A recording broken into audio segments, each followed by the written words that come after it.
नमस्कार, मी कर्नल फुले colonel's cube या 7 संगत मालिकेत आपलं स्वागत करत आहे. दिवाळीनंतर स्पेशली लक्ष्मीपूजनानंतर मला बऱ्याच लोकांनी प्रश्न विचारला की लक्ष्मीपूजन करायचं आणि जर लक्ष्मी आपल्याला प्रसन्न होतच नाही आहे तर ते लक्ष्मीपूजन कशाला करत बसायचं वगैरे वगैरे. किंवा त्यांना जेव्हा लोकांनी उपदेश केले की सकारात्मक विचार करा, तुम्ही चांगले विचार केले की तुमचे भले होईल, तुम्ही पैशाचा विचार केलात किंवा काय चांगल्या लोकांना उपदेश दिला तर तुम्हालाही बरं वाटेल, तुमची भरभराट होईल असं वगैरे. परंतु त्यांचं म्हणणं होतं की असलं काहीही घडत नाही आणि हे सगळं नुसतं उपदेशपर सांगण्यापलीकडे काहीही नाही आहे. या आशयाचे अनेक प्रश्न मला लोकांनी विचारले आणि मला असं वाटलं की ह्या विषयाला थोडंसं गंभीरतेने आपणा सर्वांसमोर मी पुटअप करावं आणि म्हणून हा एक प्रयास. एक गोष्ट इथं जाणवते की नैराश्य, नकारात्मकता, असफलता, उदासीनता इत्यादी इत्यादी गोष्टी अत्यंत प्रभावीपणे जाणवत असतात. आणि त्याच्याचमुळे असं जर म्हटलं की अर्थक्वेक, ज्वालामुखीचा उद्रेक किंवा नद्यांना पूर, बाढ, पाणी टंचाई या गोष्टी घडत आहे तर ते कितपत चूक आहे की बरोबर आहे याचा तुम्ही डेफिनेटली विचार करायला लागाल. हा निसर्गाचा नियम आहे. यात आम्ही काय केले, लोकांच्या पापाचा घडा भरलेला असेल तर नॅचरली आता हे असं घडतच राहणार वगैरे वगैरे वगैरे. हा निसर्गाचा नियम आहे, यात काही प्रश्नच नाही आहे. परंतु निसर्गाच्या नियमामध्ये किंवा निसर्गाच्या सिद्धांतामध्ये एक आपल्याला गोष्ट लक्षात ठेवायला पाहिजे की प्रत्येक गोष्टीची निसर्गामध्ये मुबलकता आहे. Abundance. The only thing is आपण त्या लॉ ऑफ अट्रॅक्शनच्या प्रमाणे विचार करत नाही आणि म्हणून निगेटिव्ह वृत्ती वाढत जाती आहे. आणि त्याचमुळे ह्या सगळ्या निगेटिव्ह गोष्टी वाढल्यामुळे निगेटिव्ह अट्रॅक्ट्स निगेटिव्हिटी आणि त्यामुळे ह्या बऱ्याचशा गोष्टी घडत आहेत, यात शंका नाही. Let us take few concrete example. मला चांगले आरोग्याने सुदृढ शरीर असावे असं वाटतं. Very good. त्यात चूक असं काहीच नाही आहे की तुम्हाला एक चांगलं शरीर आणि सुदृढ शरीर असावं किंवा आरोग्य संपन्न असं शरीर असावं, यात काही शंकाच नाही आहे. द प्रॉब्लेम इज ह्याच्याकरता तुम्ही प्रयत्न केला का? रोज सकाळी उठून धावायला जायचे. एक आठवडा जेमतेम केलं की 10 दिवसानंतर आपण पूर्वपदावर येतो, जैसे की तैसे.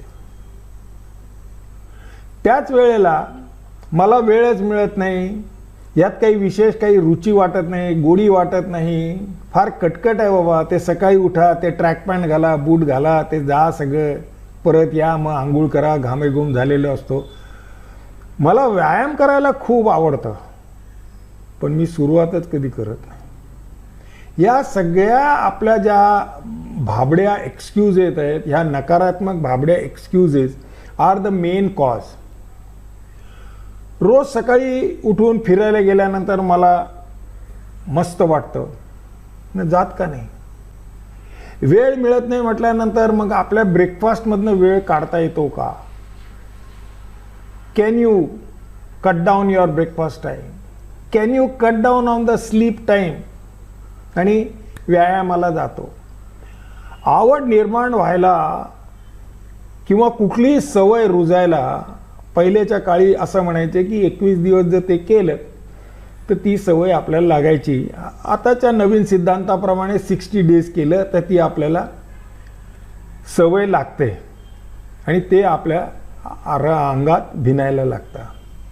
ही एक प्रकारची नशा आहे, ॲडिक्शन आहे असं म्हटलं तरी चालेल. आणि मग त्याला जर तुम्ही आजपासून सुरुवात करत असाल तर व्हाय नॉट, यू कॅन स्टार्ट. दुसरा एक आपण अजून जाज्वल्य प्रश्न घेऊया, तो म्हणजे का नाही मी श्रीमंत? माझ्याजवळ पैसे का येत नाहीत? ही नोकरी माझ्या लायकीचीच नाहीये. मी रोज कंपनीत जातो, पाट्या टाकून परत येतो. आमच्याकडे खूप पॉलिटिक्स चालतं. त्याच्यामुळे माझ्यापेक्षा कमी शिकलेल्या पोट्ट्यांना दुसरा, पोट्ट्यांचा म्हणजे नागपुरी शब्द आहे, प्रमोशन मिळतं पण मला मिळत नाही. आमच्याकडे असंच असतं. हाजी आजी जे करणारे लोक आहेत त्यांना प्रमोशन दिलं जातं.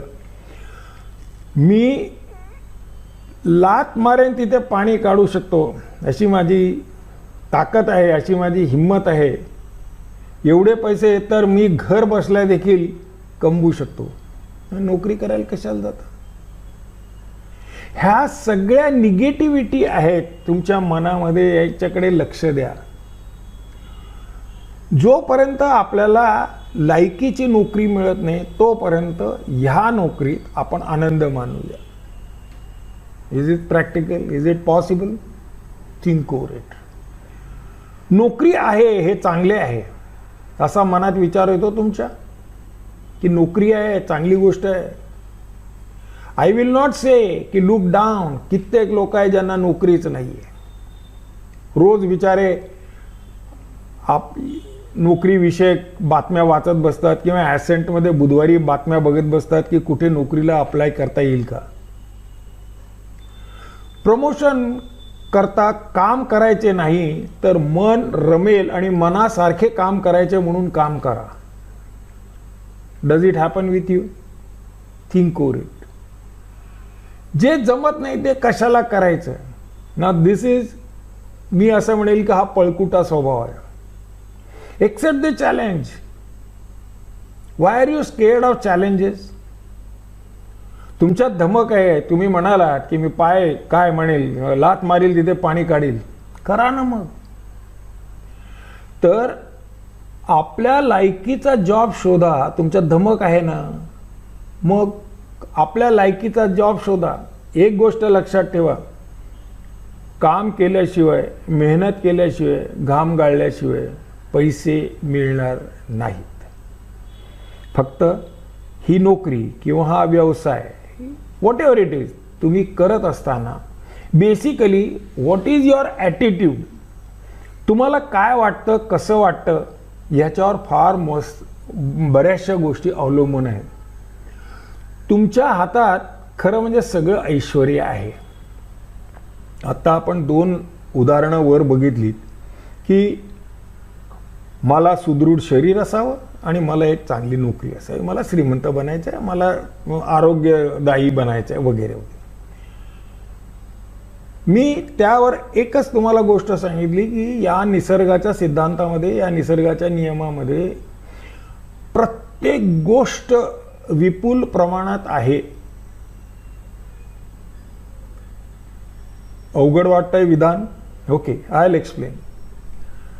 आपल्याकडे टीव्ही आहे, रेडिओ आहे. हल्लीच्या जमान्यात, पहिलेच्या जमान्यात तोही रेडिओही नसायचा लोकांकडे. एनिवे आता टीव्ही आहे, रेडिओ आहे, मोबाईल फोन आहे, स्काईप आहे, व्हॉट्सॲप आहे, पता नाही काय काय काय काय गोष्टी आहेत. आणि त्या गोष्टी सगळ्या आपण वापरतो आहोत. त्या गोष्टी वापरत असताना तुमच्या एक लक्षात आलं का की जोपर्यंत तुम्ही आपल्याला स्वतःला ट्यून करत नाही किंवा तो टीव्ही चॅनल सिलेक्ट करत नाही तोपर्यंत तुम्हाला बातम्या किंवा इंडिया वर्सेस ऑस्ट्रेलियाची क्रिकेट मॅच किंवा रेसिपी बघायला मिळू शकत नाही. So tuning is the criteria. There is everything. 33 कोटी देव नाही पण 33 कोटी फ्रिक्वेन्सी मात्र तुमच्या भोवती फिरत आहेत किंवा आहेत अस्तित्वात. तुम्ही मला सांगा की ॲट ए टाइम तुम्ही मोबाईलवर बोलत असतात, रेडिओ फ्रिक्वेन्सीज चालू असतात, टीव्हीच्या फ्रिक्वेन्सीज चालू असतात, पोलीस वायरलेस सेट चालू असतो, इंटेलिजन्स ब्युरोचे कामं चालू असतात, आर्मीचे फ्रिक्वेन्सीज चालू असतात, नेव्हीच्या फ्रिक्वेन्सीज, एअरफोर्सच्या, कमर्शियल पायलट्सच्या अनेकविध फ्रिक्वेन्सीज वातावरणात असतात. तुम्हाला ऐकू येतात का? नाही. त्याचं कारणच तेवढं आहे, कारण you have not tuned your self to the right frequency. आणि same thing holds good with the law of attraction. तेव्हा the first thing is we have to start tuning our self in a manner that you will send positivity and receive positivity. That's the law of attraction. तुम्हाला जे हवे आहे, तुम्हाला जे आवडते त्यावर concentrate करा. अगेन या बाबत आपण अजून थोडंसं पुढे गेल्यावर बघूया. Don't go for negativity. माझ्याजवळ हे कमीच आहे, माझ्याजवळ हे नाहीच आहे, मला मिळतच नाही, आमच्याकडे नाहीच आहे, त्यांच्याजवळ आहे. Stop cribbing on all these things. विपुलता, समृद्धी, ऐश्वर हे सगळं तुमच्याजवळ आहे. मनातील विचार बदला, बाहेरील विश्व देखील बदलायला लागेल. आपण बऱ्याच वेळा असंही एक उदाहरण घेतो. आपण म्हणतो जग बदलायला जाऊ नकोस, स्वतःला बदल, जग ऑटोमॅटिक बदललेलं दिसेल. तोच प्रकार इथे आहे. जे हवे आहे,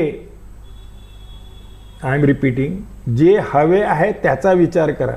जे नाही त्याच्यावर रडत बसू नका आणि त्या गोष्टींनी आपलं मन कलुषित करत बसू नका. आपण आपल्याबद्दल सकारात्मक विचारच करत नाही. थोडं हार्श स्टेटमेंट आहे, परंतु रियालिटी आहे. मला हे जमणारच नाही, आम्ही काय बाबा, आमचं असंच चाललेलं, आमची लायकीच एवढी, आमचं नशीबच असं. आणि हे सगळं झालं की त्या नशिबावर खडे फोडायचे. अहो, नशीब कोणी पाहिलेलं आहे? Nobody has. So, why are you blaming the luck, the fate and all those things? जे अस्तित्वात नाही आहे किंवा जे नाहीच आहे. आणि दुसरी गोष्ट, ह्या गोष्टी जर नशिबात आहेत तर लेट इट बी. या विश्वात प्रत्येक गोष्टीचा न संपणारा असा प्रचंड साठा आहे. तो कसा मिळवायचा याचं तंत्र तुम्हाला एकदा माहीत झालं की त्याकरता काय करायचे हे ज्ञात होईल. तुम्ही ज्या गोष्टीवर, let us see what best we can do. तुम्ही ज्या गोष्टीवर आपले मन एकत्र करता, आपली पूर्ण इच्छाशक्ती एकवटता, ती गोष्ट तुमच्याकडे वळणारच. जी गोष्ट तुम्हाला नकोशी वाटते त्यावर पूर्ण इच्छाशक्ती लावा. ती तुमच्या मार्गात कधीही येणार नाही. परवाच मी एका गृहस्थाशी बोलत होतो आणि ते म्हणाले की मंत्राचा असर इतका पॉवरफुल असू शकतो की वादळ देखील डायव्हर्ट करता येतं. How much to believe, how not to believe is up to everybody. I am just quoting. प्रत्येक गोष्टी ही शक्ती आहे किंवा एनर्जी आहे व ती सदैव कंपन म्हणजे व्हायब्रेटिंग फॉर्ममध्ये अवेलेबल असतं. मी सजीव गोष्टी म्हटलेलं आहे, परंतु for that matter even the निर्जीव वस्तूसुद्धा वेगवेगळ्या व्हायब्रेटिंग फॉर्ममध्ये, वेगवेगळ्या फ्रिक्वेन्सीमध्ये असतात. हे विसरता कामा नये. मनी वसे ते स्वप्नी दिसे. Yes, very rightly. आणि that could happen with everybody including you and me. आपण कुठेतरी कशाची तरी अपेक्षा करत असतो, कोणाला तरी बोलवून दाखवत असतो किंवा मनातल्या मनात ठेवत असतो. हे सगळे विचार सतत कंपन म्हणजे व्हायब्रेट होत असतात व हे कंपन ब्रह्मांडात प्रवास करतात व या योग्य वेळी आपल्याला ते परत मिळतात. आपण चंद्रयान 3 सक्सेसफुली चंद्रावर जेव्हा उतरवले तेव्हा माझ्यासारख्या माणसाच्याही मनात एकदा विचार आला होता की इथून इस्रोच्या स्टेशनपासनं त्या चंद्रावर जे जवळपास 4.5 लाख किलोमीटर दूर आहे, कसे काय मेसेज तिथपर्यंत पोहोचत असतील, किती वेळ लागत असेल आणि किती शक्य होत असेल याचा अर्थ, आणि त्याचा परत उत्तर येईपर्यंत किती वेळ जात असेल असा मी विचार करतच होतो. तर तेव्हा त्यावर त्यांनी सांगितलं की फक्त 1.5 सेकंदात हे तिथं पोहोचतात आणि 1.5 सेकंदात आम्हाला त्याचं उत्तर मिळतं, which is proved beyond doubts. आणि म्हणून आपल्याला काय हवे आहे, काय नको आहे, हे जाणीवपूर्वक विचारपूर्वक करायला पाहिजे. तुम्ही काय किंवा कशाची निवड करता याचे ब्रह्मांडाला आणि विश्वाला काहीही घेणे देणे नाही. अगेन आय एम रिपीट की ब्रह्मांडामध्ये जे आहे त्याला तुम्हाला काय हवं आहे, तुमच्याकरता ते वाईट आहे, तुमच्याकरता ते चांगलं आहे वगैरे वगैरे याच्याशी काहीही घेणं देणं नाही. You ask for it, you will get it. Simple. चांगल्या व सकारात्मक भावना असतील तर मनासारखे परिणाम आपल्याला पदरात पडतील. दुष्ट आणि नकारात्मक भावना असतील तर त्याचे परिणाम भोगायला पण तयार राहा. राईट. Let's go ahead. आपण 2 पाहिले होते, 2 गोष्टी की पैसा आणि स्वास्थ्य. राईट. आपण जर दरवेळेला मला हे जमतच नाही, पैसेच नाही, पैसे का झाडावर लागतात का, आम्हाला कोण देणार आहेत पैसे, आमची लायकीच एवढी, ह्या अशा ज्या गोष्टी आपण कंटिन्युअस करत राहिलो पैशाच्या बाबतीत किंवा फॉर दॅट मॅटर हेल्थच्या बाबतीत, तर आपण निगेटिव्हिटीनी भरून जर सगळे विचार करत राहिलो, नाही बाबा ते आपल्याला काही जमतच नाही, आपल्याला एवढं वजन उचलतच नाही, मी एवढं चालूच शकत नाही, माझं दम लागतो, मला जिना चढता येत नाही, लिफ्ट असेल तर मी येतो वगैरे वगैरे. All the time you are telling negativity in to the ब्रह्मांड. राईट. आणि म्हणून तेच आपल्याला मग वापस मिळत असतं. आपले विचार भावना सकारात्मक असतील तर मी जसं म्हटलं की त्याचे फळ पण सकारात्मक आपल्याला आपल्या मनासारखे मिळेल यात शंका नाही. Will continue in the next episode also. आणि लॉ ऑफ अट्रॅक्शन किंवा अट्रॅक्शन म्हणजे काय आणि आकर्षणाचा या विश्वातला नियम काय आहे याबद्दल बघूया. असंच आमच्या यूट्यूब चॅनलला सबस्क्राईब करत राहा आणि keep watching, keep sending me your feedback. धन्यवाद.